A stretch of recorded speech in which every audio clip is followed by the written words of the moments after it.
Lecture 15 mysterious girl. ये सब सोकर उसे इस वक्त अपने सामने खड़ी हुई रीमा पर बहुत ज्यादा गुस्सा आ रहा था। आयशा का मन तो कर रहा था कि अभी उठे और उसका मुंह तोड़ दे, लेकिन वह अपने आप को शांत ही रखती है और अपने मन में सोचती है, तुम चिंता मत करो रीमा, बस कुछ दिनों की बात और है ना। तुम भी मैंने नरक के दर्शन करवा दिए ना, तो मेरा नाम भी श्रीमती आयशा अर्जुन कपूर नहीं। जैसे ही उसके मन में ये ख्याल आता है उसके चेहरे पर मुस्कान आ जाती है, क्योंकि उसे आज सुबह की हुई अर्जुन की और उसकी की याद आ जाती है, जिसे याद करके ना चाहते हुए भी उसके चेहरे पर मुस्कान आ जाती है। जब रीमा ये देखती है कि सामने खड़ी हुई ऐसा उसकी बातों का कोई भी जवाब नहीं दे रही है, तो थोड़ी सी चिढ़ जाती है, लेकिन वह अपनी चिढ़ को देखा तो सकती नहीं थी। इसलिए वह स्माइल करते हुए आयशा की तरफ देखती है और कहती है, मैडम जी आपके लिए स्पेशल कॉफी, आपकी वीडियो, थोड़ा आराम कर लीजिए। आयशा एक नज़र उसकी कॉफी पर देखी है और फिर वह रीमा को देखते हैं। आयशा को पता होता है कि इसके अंदर क्या है, लेकिन फिर भी वो उसके हाथ से उसे ले लेती है, क्योंकि उसे अभी इसकी जरूरत थी। आखिर इसी के चक्कर में तो वो उसके झांसे में आने वाली थी। उसके बाद ऐसा मुस्कुराकर उसकी तरफ देखती है और कहती है, thank you so much Reema, तुम सच में बहुत अच्छी हो। जब से तुम आई हो तब से एक दिन भी ऐसा नहीं गया है जब तुमने मुझे अपनी हाथों से बनी हुई इस स्पेशल कॉफी को नहीं दिया हो। सच में ये काफी बहुत ज्यादा अच्छी है, इसे पीते ही मुझे एक ऐसा नशा सा चढ़ता है कि मुझे नींद आने लगती है, जिससे मुझे सोने में आसानी होती हो, और बाद में जब मैं उठती हूँ तो मैं अपने आप को बहुत ज्यादा एनर्जेटिक फील करती हूँ। आयशा की यह सारी बातें सुनने के बाद रीमा थोड़ी सी डर जाती है, लेकिन वह अपने आप को संभाल भी लेती है, क्योंकि उसे पता था कि आयशा को इस बारे में कैसे पता हो सकता है। अगर उसे इस बारे में पता होता तो वह इस तरह से उसके हाथों से अभी तक कॉफी पी नहीं रही होती। रीमा मुस्कुराकर आयशा की तरफ देखती है और कहती है, इसकी कोई जरूरत नहीं है मैडम, आप सच में बहुत अच्छी है और मेरा इतना करना तो बनता ही है। आयशा मुस्कुराकर उसकी तरफ देखती हो और अपने मन में सोचती है, तुम्हारा तुम्हें वह हल करूंगी ना कि तुम कभी अपने 7 जन्मों में नहीं भूलोगे। बस इंतजार करो। उसके बाद आयशा मुस्कुराकर उसकी तरफ देखती है और कहती है, अच्छा ठीक है, मैं कॉफी पी लेती हूँ, उसके बाद में आराम करने के लिए चली जाऊंगी। तुम भी अपना काम कर लेना, तुम्हें पता है ना 2 दिनों के अंदर अंदर उस प्रोजेक्ट के अनाउंसमेंट होने वाली है कि यह प्रोजेक्ट किसको मिलने वाला है। तुम जानती हो ना ये प्रोजेक्ट हमारी कंपनी के लिए कितना ज्यादा इम्पोर्टेंट है। आयशा की यह बात सुनकर रीमा मन ही मन बहुत खुश हो जाती है, क्योंकि उसने अंदर आते हुए ये देख लिया था कि वह फाइल इस वक्त टेबल पर ही रखी हुई थी, जिस पर अभी आयशा काम कर रही थी, जिसे देखकर उसकी आंखों में चमक आ जाती है। जब से रीमा यहाँ पर आई थी आयशा उसकी हर एक हरकत पर नजर रखे हुए थी, और उसने उसकी नजरों का पीछा करते हुए ये भी देख लिया था कि उसकी नजरें कहाँ पर है। आयशा फिर रीमा की तरफ देखती है और कहती है, अच्छा रीवा, तुम जाओ और मिस्टर सिंह की फाइल कंप्लीट कर कर लेकर आओ, मुझे उसकी जरूरत है।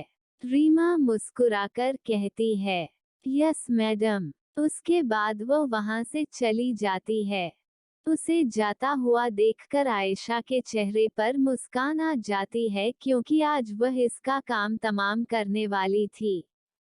क्योंकि उसे अपने आसपास से हर एक उसे इंसान को हटाना था जो कि उसकी रूटीन की खबर उसके दुश्मनों तक पहुंचा सकता था। फिर वो उसे काफी को देखते हैं जो थोड़ी देर पहले रीमा उसके लिए लेकर आई थी। उसे उठाकर वह पहले की तरह ही जाकर वॉशरूम में फ्लश आउट कर देती है। उसके बाद वह अपने केबिन में आती है और अपने पर्स में से एक मिनी छोटा सा कैमरा निकलती है और उसे अपनी ड्रेस पर रखे हुए फोटो फ्रेम पर इस एंगल से लगा देती है जिससे वहां पर हो रही हर एक गतिविधि पर नजर रखी जा सके। क्योंकि उसे चल गया था कि होना हो यह वही दिन था जिस दिन रीमा ने इस प्रोजेक्ट की इंफॉर्मेशन चुराकर त्रिशा तक पहुंचाई थी। वो ये सब करती है तब तक उसका ऑर्डर भी आ जाता है जो कि उसने ऑर्डर किया था और फिर वह आराम से कोच पर बैठकर अपना महाराजा वेज मील एंजॉय करने लगती है। जब वो ये सब खा रही थी तब उसे अर्जुन की भी याद आ रही थी क्योंकि उसने अर्जुन के साथ ज्यादा समय तो बताया नहीं था लेकिन जितना भी उसने समय उसके साथ बिताया था उसे एक बात तो पता चल गई थी कि अर्जुन से कभी भी जंक फूड नहीं खाने देगा और अगर उसे खाना ही है तो उसे इसी तरह से खाने को मिल सकता है। ये सब याद करके उसे चिराग की भी याद आती है जो कि सुबह उसके सामने अपने दुख रो रहा था। बेचारे ने कभी भी जंक फूड नहीं खाया है और उसे कितनी इच्छा होती है उसे खाने की लेकिन सिर्फ और सिर्फ उसके जल्लाद पति के कारण उसे वह कहने को नहीं मिलता है। ये सब याद करके उसे चिराग के लिए काफी बुरा लगता है। वह तो यहाँ पर बैठकर आराम से अपना मील एंजॉय कर रही थी। वही बेचारा चिराग तो अभी अर्जुन के साथ ही था। वो ये सब सो ही रही थी और उसको चिराग के लिए दुख हो रहा था और अपने लिए खुशी कि तभी अचानक से उसका फोन बजने लगता है। वह नंबर चेक करती है तो यह चिराग का नंबर था जिसे उसने जासूस के नाम से सेव किया हुआ था क्योंकि उसे हमेशा से यही लगता था कि चिराग उसकी जासूसी करने के लिए कि यहाँ पर रहता है ताकि उसे पर नजर रखकर उसकी सारी इंफॉर्मेशन अर्जुन तक पहुँचा सके। आज से पहले जब भी वह उसे फोन करता था वह हमेशा ही उसे बहुत रूड और बदतमीजी से बातें करती थी या कभी कभी तो वह उसका फोन उठाना भी पसंद नहीं करती थी। ये देखकर उसे अपनी पुरानी गलतियां याद आ जाती है और उसे बहुत ज्यादा गिल्टी फील होता है। वो जल्दी से ज्यादा देर ना करते हुए चिराग का कॉल उठा लेती है। हेलो भाई, क्या हुआ, आपने इस वक्त कॉल किया है? वहीं दूसरी तरफ चिराग इस वक्त बहुत ज्यादा परेशान था। उसे समझ में नहीं आ रहा था कि इस वक्त उसे आयशा को क्या जवाब देना चाहिए, लेकिन उसे सच्चाई बताना भी जरूरी था। अर्जुन, चिराग और अल्पेश और बाकी के जितने भी बॉडीगार्ड थे जो इस वक्त एक डॉकयार्ड पर मौजूद थे जो पूरी तरह से सुनसान इलाके में बना हुआ था। हर तरफ समंदर की लहरों की आवाज आ रही थी और जहां पर वह पहुंचे थे वहां पर बड़े बड़े शिप लगे हुए थे और साथ में और भी छोटी छोटी नाव वहां पर मौजूद थी। अर्जुन के बाकी के आदमी वहां पर पहले से ही मौजूद थे। जगह जगह पर इंसानों के लच्छे पड़ी हुई थी और उन्हें गोलियों से चन्नी कर दिया गया था। उनमें से कुछ आदमी अर्जुन के भी थे लेकिन ज्यादातर दूसरे लोग थे जो कि मारे गए थे। जैसे ही उनकी गाड़ियां वहां पर रुकती है अर्जुन का एक आदमी आकर उसकी साइड का दरवाजा खुलता है और अर्जुन स्टाइल से चलते हुए अंदर की तरफ जाने लगता है। इस वक्त धूप बहुत ज्यादा थी इसलिए उसने अपने ब्लैक आई शेड्स अपनी आंखों पर लगाए हुए थे जिससे वो और भी ज्यादा हैंडसम नजर आ रहा था लेकिन उसके चेहरे पर कोई भी भाव नहीं थे। चिराग और अल्पेश उसके पीछे पीछे चल रहे थे। हर तरफ मौत का सन्नाटा छाया हुआ था। वहां पर एक कंटेनर मौजूद था, जिसमें से लड़कियों के रोने की आवाज आ रही थी। वहां पर फाइट अभी अभी खत्म हुई थी, इसलिए अर्जुन के आदमियों ने अभी तक उसे कंटेनर को खोल नहीं था। अर्जुन अपने एक आदमी को इशारे से उसे कंटेनर को ओपन करने के लिए कहता है।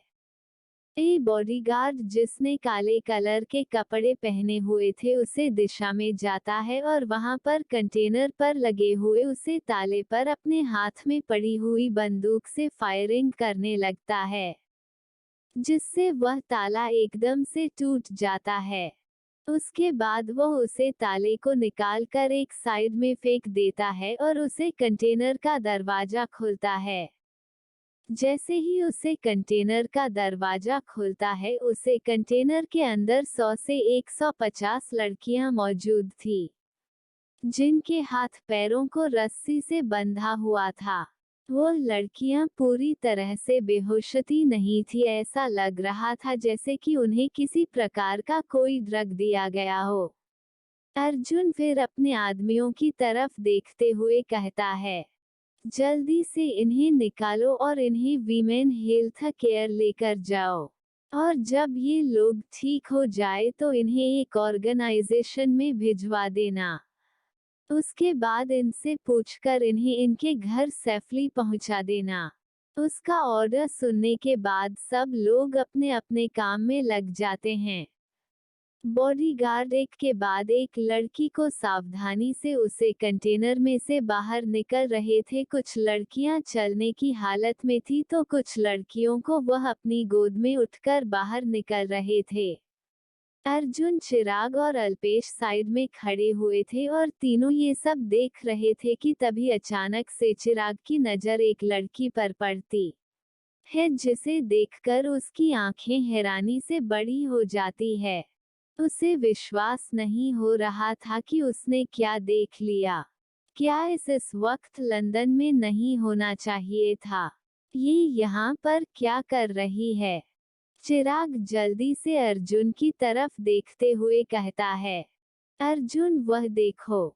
चिराग के अचानक से बोलने से अर्जुन उसे दिशा में देखा है जहां पर चिराग इशारा कर रहा था। जब वो उसे दिशा में देखा है तो उसको भी यकीन नहीं होता है। चिराग जल्दी से भागते हुए उसे दिशा में जाता है और उसे बॉडीगार्ड से, जिसके हाथ में एक लड़की लगी हुई थी, उस लड़की को अपनी बाहों में उठा लेता है और उसके बाद वह गाड़ी की तरफ जाने लगता है। अर्जुन भी आगे तरफ चल रहा था। उसे भी समझ में नहीं आ रहा था कि ऐसा कैसे हो सकता था।